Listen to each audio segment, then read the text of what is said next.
جو ہمارا سابقہ سبق تھا وہ کہاں پہنچا یاد ہوگا آپ لوگوں کو. وضو پڑھا ہم نے, استنجے کا بیان پڑھا ہم نے, اور وضو کو توڑنے والی چیزوں کا بیان بھی ہم نے پڑھا, یاد ہوگا.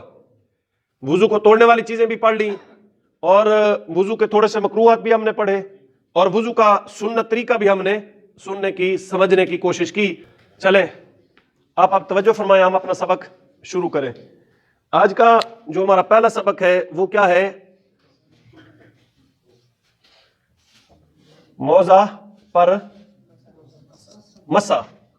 کیا ہے؟ موضع پر مسح. یہ موضع ہوتا کیا ہے؟ پہلی نمبر تو ہم نے یہ دیکھنا ہے.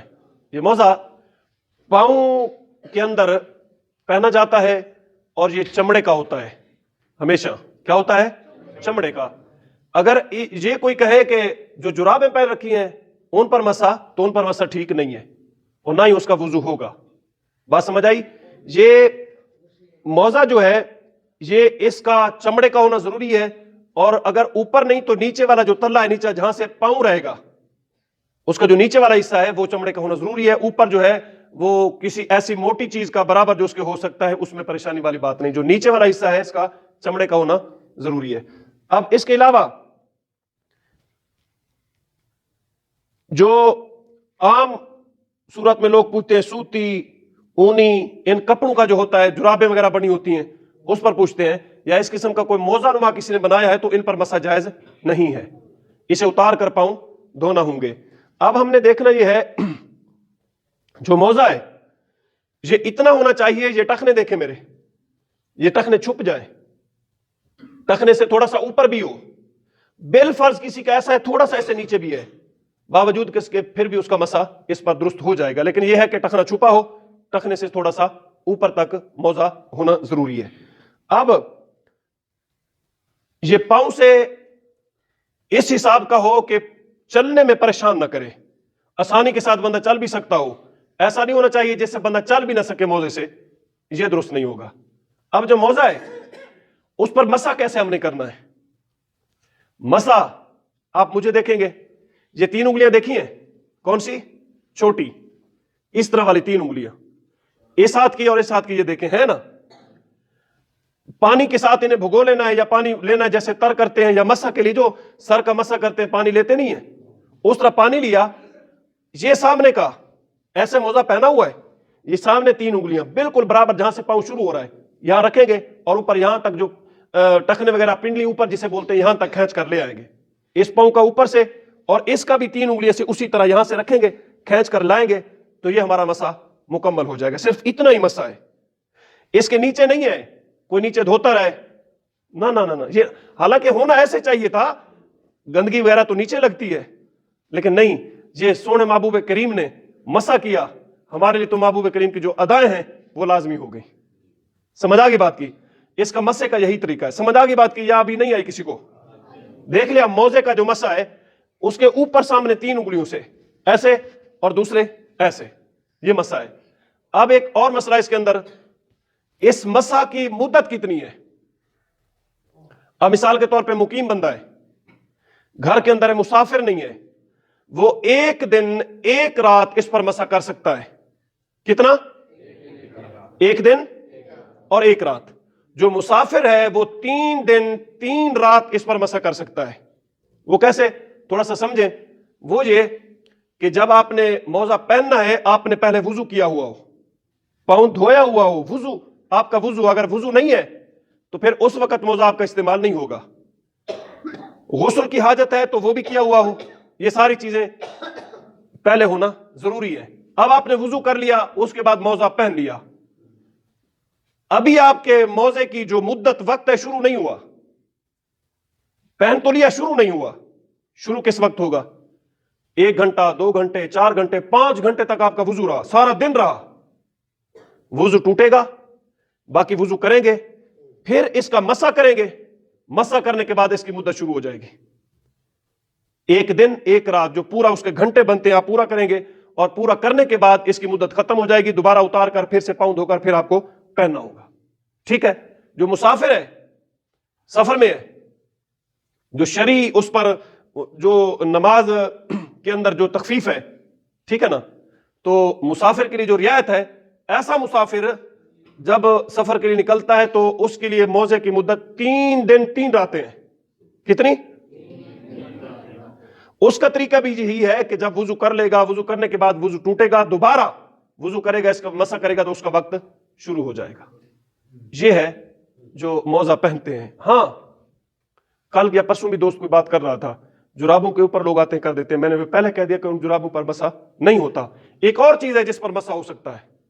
آپ سوچیں گے بھائی ہم نے تو یہی کو سنا ہے، جو بوٹ فوجی نہیں پہنتے، ان کے بوٹ جو ہم نے دیکھا وہ پاؤں کے اوپر تک بالکل بند آتے ہیں، چمڑا ہوتا ہے. ٹھیک ہے نا؟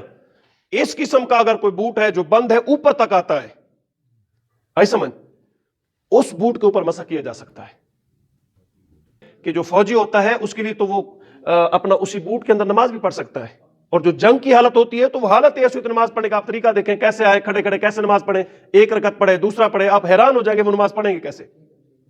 ٹھیک ہے، جس چیز پر مسح ہو سکتا ہے، ہاں یہ ضروری ہے کہ اس کے نیچے بعد میں گندگی نہ لگی ہو، ایسی چیزیں پھر وہ اس کے اندر آ جائے گا. غلیظہ خفیفہ درہم کے مقدار کے مطابق اسے صاف کرنا ہوگا، پھر وہ چیز اس میں پائی جائے گی. اب یہ ہمارا جو آسان سے آسان تھا، ہم نے اس میں ڈھیر ساری چیزیں لکھی ہیں، ہم نے اس کو ذکر نہیں کیا.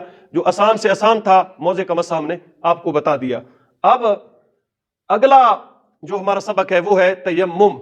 کیا ہے؟ کیا ہے؟ تیمم. تیمم کے لیے اس کے لیے نیت کرنا بھی شرط ہے. کیا ہے؟ اور دو اس کے اندر جو مین چیزیں ہیں، فرض سمجھ لیں، رکن سمجھ لیں، یعنی ایک چہرے کا مسح اور دوسرا دونوں بازو کا مسح. تیمم ہوگا کب؟ یہ اس وقت ہوگا جب آپ ایسی جگہ پہ ہوں گے 1 میل مکمل چاروں طرف، اس طرف بھی 1 میل، اس طرف بھی، اس طرف بھی، اس طرف بھی، چاروں طرف 1 میل تک پانی آپ کو نہ مل سکتا ہو یا پانی نہ ہو. اس پوزیشن میں تیمم کر کے آپ نماز پڑھیں گے. وہ بھی کوشش کریں کہ اینڈ والے وقت میں اگر کسی کے پاس پانی ہے تو اس سے مانگنا بھی آپ کے لیے ضروری ہے، مانگ کر بھی آپ وضو کریں.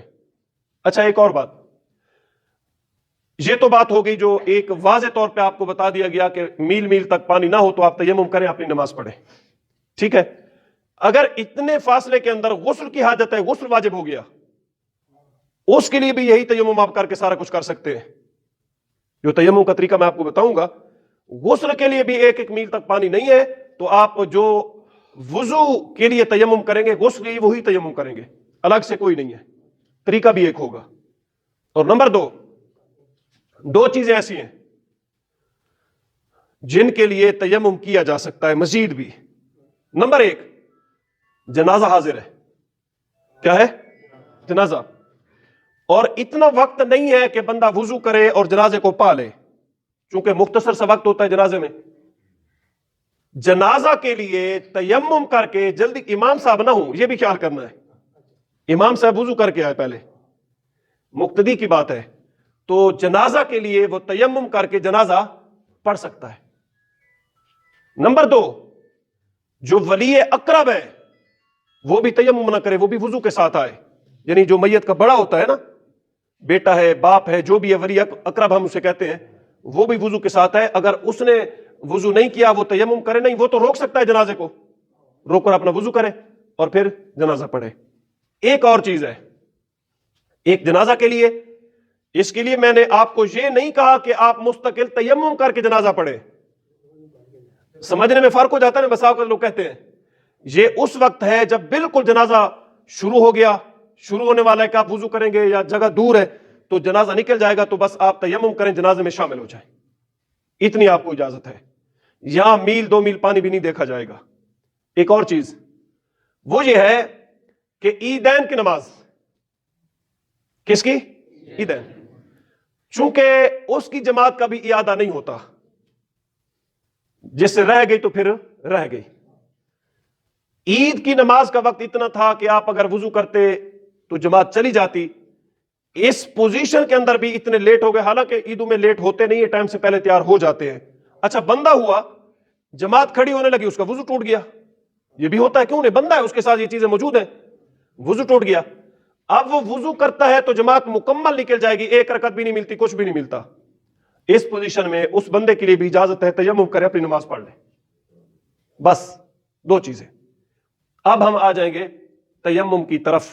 ہم نے پہلی نیت والی بات شرط آپ کو بتا دی ہے, اور دوسری چیزیں اپنا چہرہ اور یہ بازو. پریکٹیکل طور پہ میں آپ کو بتا دیتا ہوں. ہاں تیمم یہ بھی سن لیں, مٹی یا مٹی کی جنس کی چیز ہو, مٹی یا مٹی کی جنس کی چیز ہو, اس پر ہاتھ مار کر آپ تیمم کر سکتے ہیں. یا پھر یہ لکڑی وغیرہ ہے نا, اس پر یا تکیا, یہ صف, اس پر گرد اتنا ہو کہ ہاتھوں پر لگ سکتا ہے, تو پھر آپ اس پر بھی, چونکہ وہ مٹی کی صورت ہوگی تو اس لیے اس پر بھی آپ تیمم کر سکتے ہیں. جو پکی اینٹ ہے, پلسٹر نہ کی گئی ہو, چونکہ یہ بھی اس کی جنس سے ہے, آپ اس پکی اینٹ سے بھی تیمم کر سکتے ہیں, مٹی سے بھی کر سکتے ہیں, ریت مٹی جسے ہم بولتے ہیں اس سے بھی آپ کر سکتے ہیں, یا اس کی جنس سے آپ کر سکتے ہیں.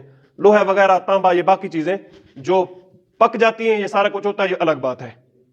طریقہ یہ ہے کہ یہ دونوں ہاتھ مٹی پر مارے, اور سننا طریقہ یہ ہے کہ آگے پیچھے تھوڑا صحیح سے رگڑے بھی صحیح. یہ دیکھیں ایسے رکھیں گے, ہاتھ آگے پیچھے. سننا طریقہ اس میں, ہاتھ رکھیں مٹی پر, آگے کیے پیچھے کیے, اور اس کے بعد یہ انگوٹھے دیکھیں, انگوٹھے ملا کر ایسے ہم 3 مرتبہ سے جھاڑیں گے, تاکہ جتنے ذرات ہیں نیچے گر جائیں تو کوئی مسئلہ ہی نہیں. ایسا بھی نہ ہو کہ آپ تیمم کرتے کرتے سارا منہ لپیڑ لے. ٹھیک ہے, یہ بات بھی سمجھنے والی ہے نا. اس لیے جھاڑا جا رہا ہے, چونکہ ایک مسلمان کا چہرہ ہے, اس کا وقار, عزت, یہ ساری چیزیں اعلیٰ طریقے سے ہیں. اب یہ دیکھیں, ہاتھ ایسے مارے, ایسے مارے, اور پھر یہ سارا چہرہ جہاں جہاں آپ وضو کرتے ہیں, کیا کرتے ہیں, جہاں جہاں چہرہ دھونا لازم ہے, اسی طریقے سے یہ مجھے دیکھیں, یہ ابرو, یہ آنکھیں, اوپر والا حصہ, نیچے والا, ٹھیک ہے نا, یہ مونچھیں, یہ سارا, یہ منہ کے سامنے والا, اندر نہیں ہوتا, یہ جو ہونٹ ہے نا اس کے سامنے والا حصہ پر آپ اس پر بھی ہاتھ ماریں گے, اور سارے چہرے پر ایسے, اور پھر ایسے آپ اس کا خلال بھی کر ڈالیں گے. یہ ہو گیا ایک مرتبہ, ایک چیز چہرہ دھونا. اب اس کے بعد دوسری ضرب ہے, اس کے اندر 2 ضربیں ہیں. دوسری ضرب کیا ہے, پھر آپ اسی طریقے سے جیسے پہلے آپ نے کیا تھا, ہاتھ زمین پر آگے پیچھے کیے, ہاتھوں کو جھاڑا, جھاڑ لیا. اب آ جائیں گے یہ ہمارے ہاتھ, یہ دیکھو, دیکھ رہے ہیں, پہلے چونکہ ہم نے کرنا ہے کس کا, دائیں ہاتھ کا, دائیں ہاتھ دھونا ہے. یہ دیکھیں ایسے رکھیں گے, یہ ناخن وغیرہ سمیت, تاکہ ان پر بھی ہاتھ پھرے, خشک نہ رہ جائے. یہ دیکھیں ایسے ہاتھ رکھیں گے, آخر پر لے یہ کونی کے آگے تک, جہاں تک دھونا اس کا فرض تھا. پھر ہاتھ کو ایسے کریں گے, ایسے واپس لائیں گے. ٹھیک ہے, یہ ہو گیا. اور پھر دوسرا ہاتھ, یہ دیکھیں ایسے, پھر اس کو ایسے موڑیں گے, ایسے لا کر ان کے انگلیوں کا خلال بھی کریں گے, تاکہ اندر کی جگہ جو ہے اس پر بھی جو طریقہ کار کے مطابق ہمارا مسا پورا ہو جائے. یہ ہے طریقہ. ابھی ہم آپ پر اعتبار نہیں کریں گے, ابھی آپ کو یہ طریقہ جو بازو کا ہے مجھے کر کے دکھانا ہوگا. تھوڑا سا مشکل ہے, ہر بندے کو یاد نہیں رہے گا. آپ لوگ ہاتھ لگائیں, دیکھیں, سارے لگائیں, شرم کوئی بھی نہ کرے. ٹھیک ہے, الٹا ہاتھ نیچے ہے. کون سا ہاتھ بیٹا, بھائیو جو بڑے ہیں وہ بھائی ہیں, چھوٹے بچے ان کی بات ہے. بھائیو یہ الٹا ہاتھ نیچے ہے, سیدھا ہاتھ اوپر ہے, اس کے نیچے سے ایسے, یہ انگوٹھا بھی ساتھ ملا لیں گے.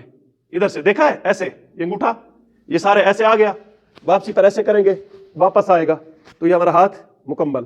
پھر اس ہاتھ کا, ٹھیک ہے, ایسے, تو پھر واپس, یہ ہمارا تیمم مکمل ہو گیا. اتنا تیمم ہے وضو کا اور غسل کا دونوں کا.